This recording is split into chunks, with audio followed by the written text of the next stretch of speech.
dark. I'm in a minivan in the dark. I'm in a minivan called Little Red Riding Hood. I'm parked outside of someone's house that I'm going to stay in.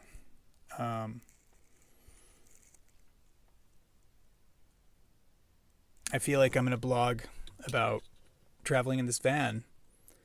I ran into a friend that I used to travel up and down the coast with. When the eclipse happened, I said, I'm just going to live the way I used to live for a little while, for however long, and things are just conspiring to help me.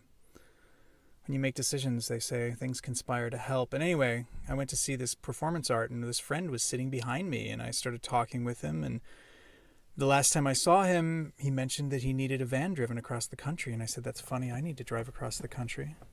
I didn't need to drive across the country, but I wanted to, and I thought about it many times over the last month and a half. So here it is. It's happening.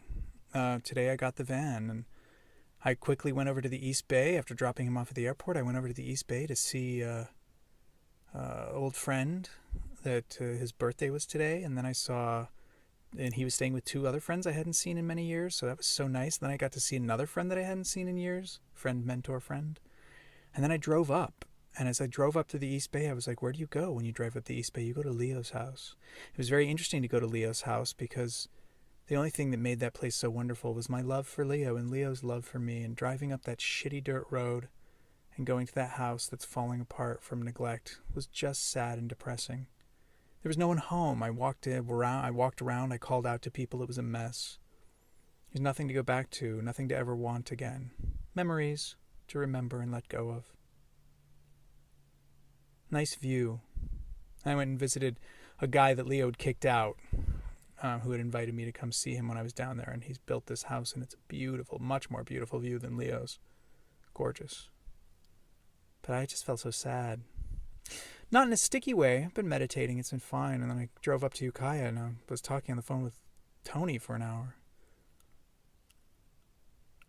I wonder why the light's blinking. But maybe this is enough talking. I'm here, and I'm very happy to be here. And I'm very happy that this is a new chapter, or a continuation of an old chapter. I've got a van with a bed in it. I'll talk more about it later. Love to you all. Good night.